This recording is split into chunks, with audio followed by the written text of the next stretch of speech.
بسم اللہ الرحمن الرحیم۔ توحید اسلام کا بنیادی عقیدہ اور نظریہ ہے۔ اسلامی نظریہ کائنات یا اسلامی ورلڈ ویو میں بنیادی ترین نقطہ اور نظریہ توحید کہلاتا ہے۔ اسی توحید پر اسلام کی تمام تعلیمات اور پورا اسلامی نظام زندگی قائم و دائم ہے۔ توحید کے مختلف درجات ہیں۔ توحید یعنی اللہ کو ایک ماننا۔ اللہ کو ایک ماننے کے 4 مختلف درجات ہیں یا 4 مراتب ہیں۔ پہلا مرتبہ توحید ذاتی کہلاتا ہے کہ پچھلے لیکچرز میں اس کا ذکر ہوا اور وضاحت پیش ہوئی۔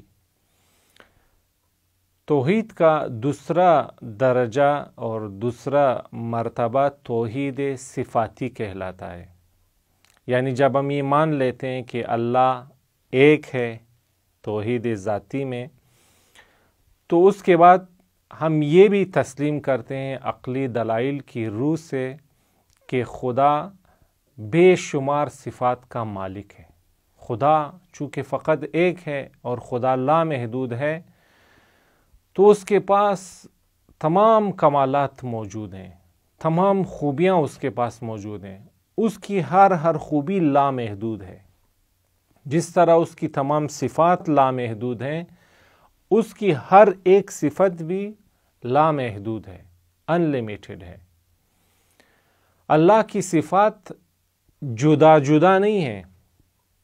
اللہ کی صفات اللہ کی ذات سے جدا نہیں، یعنی ایسا نہیں کہ اللہ ایک سمت اللہ ہو، ایک جگہ اس کے علم ہو، دوسری جگہ اس کی قدرت ہو، تیسری جگہ اس کی حیات ہو، چوتھی جگہ اس کا ارادہ اور اختیار ہو، اور اسی طرح اس کی باقی صفات۔ اللہ کی صفات ایک دوسرے سے جدا نہیں ہیں۔ اللہ کی صفات اللہ کی ذات سے جدا نہیں ہیں۔ اللہ کی ذات اور صفات سب کی سب مل کر ایک ہی ہیں، جسے اصطلاحاً کہتے ہیں اللہ کی صفات عین ذات ہیں، یعنی اللہ کی ذات سے جدا نہیں ہیں۔ دیکھیں انسان کی بھی مختلف صفات ہیں۔ انسان طاقت رکھتا ہے، انسان علم رکھتا ہے، انسان کے اندر اور صفات ہیں، لیکن انسان کے اندر یہ صفات تدریجاً پیدا ہوتی ہیں۔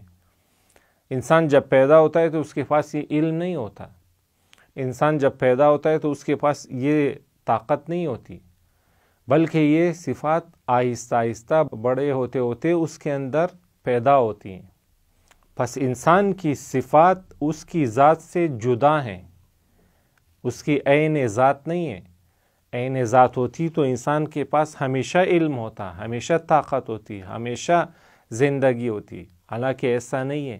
بس اس کا مطلب ہے کہ انسان کی صفات اس کی ذات سے جدا ہیں، لیکن اللہ تعالیٰ کے بارے میں یہ بات درست نہیں ہے، چونکہ عقل کہتی ہے کہ اللہ کی ذات اگر اس کی صفات سے جدا ہو اور اس کی صفات ایک دوسرے سے بھی جدا ہوں تو اللہ مختلف اجزاء کا مرکب بن جائے گا، یعنی اللہ اور اس کی یہ صفات اس کا جز بن جائیں گی، یعنی اللہ ایک کمپاؤنڈ اور ایک مرکب بن جائے گا، اور مرکب چونکہ اپنے اجزاء کا محتاج ہوتا ہے تو اس طرح اللہ کے لیے بھی یہی لازم آئے گا کہ اللہ اپنی ان صفات کا محتاج ہو، اللہ اپنی ان اجزاء کا محتاج ہو، اور محتاج چیز خدا نہیں ہو سکتی، چونکہ وہ خود محتاج ہے، وہ خود ڈیپینڈنٹ ہے، وہ خدا نہیں ہو سکتا۔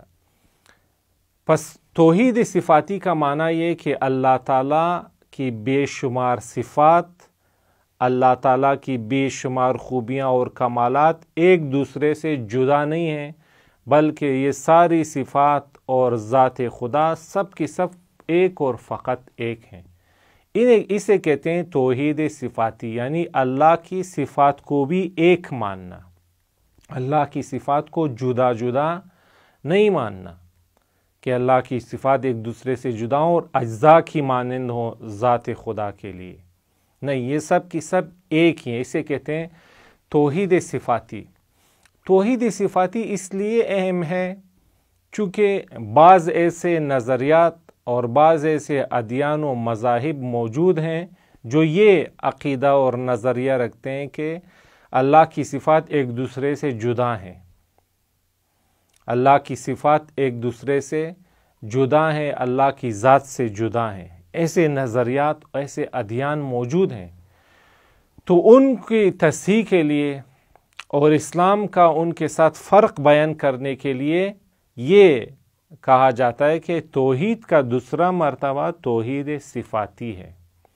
یعنی جس طرح اللہ کی ذات ایک ہے، یکتا ہے، اس کا کوئی شریک، اس کی کوئی مثل و مانند نہیں ہے، اسی طرح اللہ اپنی صفات میں بھی ایک ہے. اس کی صفات اس کی ذات سے جدا نہیں ہے، اس کی صفات ایک دوسرے سے جدا نہیں ہے. اس کی صفات اس کے لیے اجزاء کی مانند نہیں ہے جو اللہ کو مرکب بنا دیں. اللہ اپنی صفات میں بھی ایک ہے. تو اللہ کو صفات میں بھی ایک ماننا اور اس حقیقت کو تسلیم کرنا توحید صفاتی کہلاتا ہے. اور یہیں پر کئی ادیان اور مذاہب جدا ہو جاتے ہیں جو توحید صفاتی کو نہیں مانتے ہیں، وہ حقیقت سے دور ہیں.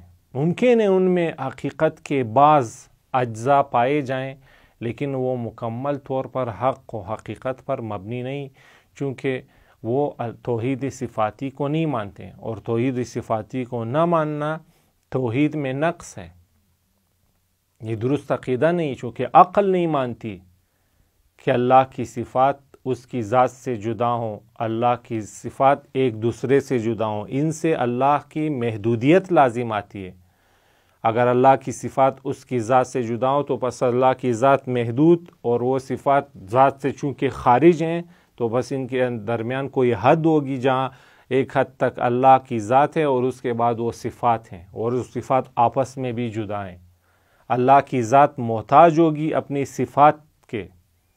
تو اس طرح سے کئی نقائص لازم آئیں گے اور نتیجہ یہ ہوگا کہ خدا نہیں رہے گا اور عقل اسے تسلیم نہیں کرے گی.